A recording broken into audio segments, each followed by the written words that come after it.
It's a chilly, damp day in North Texas, but in Arizona, the sun is always shining when the Rangers pitchers and catchers report to surprise. That's happening today, and Sean Bass of The Ticket hosts Diamond Talk on The Ticket, talking baseball in addition to his morning drive ticker work with the Musers.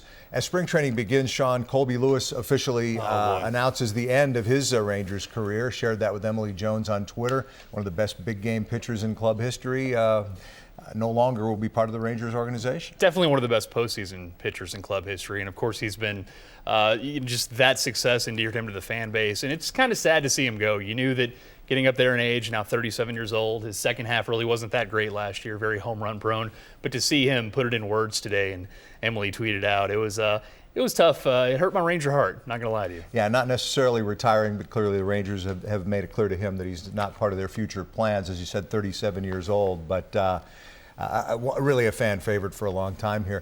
Let's continue with pitching now in the starting rotation, and a healthy Yu Darvish for a change to start a season paired with Cole Hamels. Pretty salty at the top of that rotation. It's very salty, and Cole Hamels had more walks last year than he normally did, but even if he replicates what he did and you give us a full year of healthy, amazing Yu Darvish with Jonathan LaCroix behind the plate, that's as good as it gets in the American League as far as the top two. Now it's just a question of who can fill that 3 and 4 spot.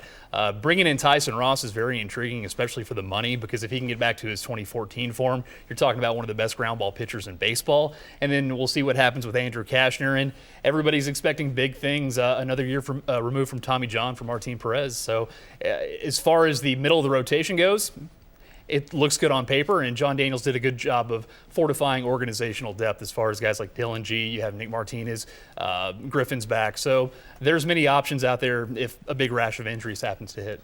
Back-to-back division titles, but a different look to this team to start this spring training than they had a year ago, in that you have LaCroix behind the plate. You have a different center fielder now.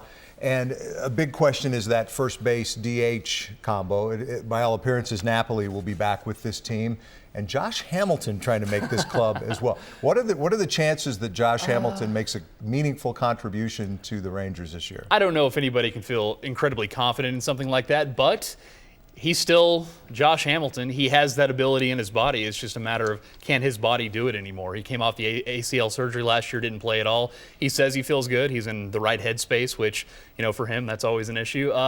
But look, it's a low risk, it's low dough. Why not take the flyer there? And, I think James Loney is a very quiet, good pickup this year for the club. He could be in a platoon situation. Obviously, Mike Napoli's got to pass his physical, but getting a bat like Napoli to either be a DH or a first baseman is just huge for this lineup, because you needed somebody in the middle to hit home runs, because you lose Mitch Moreland, you lose your center fielder last year, and Desmond. And I think this is going to be a good offense, but we just have to see how all the pieces fit. Adrian Beltre closing in on 3,000 hits. Now we know Pudge is going to go into the Hall of Fame, just elected. I would argue that he's the greatest Ranger of all time, all things considered. Is it possible that Adrian Beltre needs to get some votes as the greatest guy ever to wear a Ranger uniform as well? I don't think he is, just because Pudge, in my mind, was a slam. The fact it was so close on Pudge's Hall of Fame vote, I thought was a little absurd.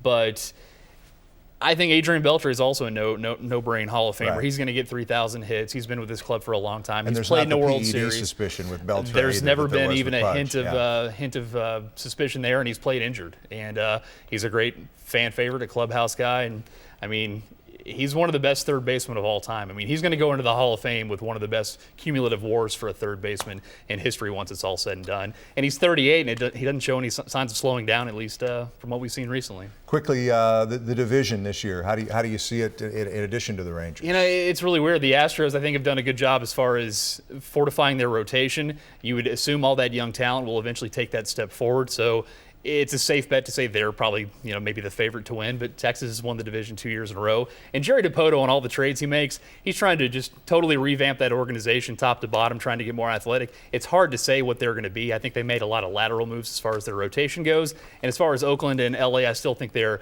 a step behind, but Oakland's weird. They don't always they're always a tough matchup for Texas, it seems like. So it could be wide open as far as the top three. Sean Bass from The Ticket, you are hosting, what do you call it? Diamond Talk again after every game, right? Yes, Ty Walker and I, another season. We're really pumped, and opening day can't get here quick enough. Yeah, it should be fun. See, Bass, thank you. I'm Mike Doocy, Fox 4 Sports.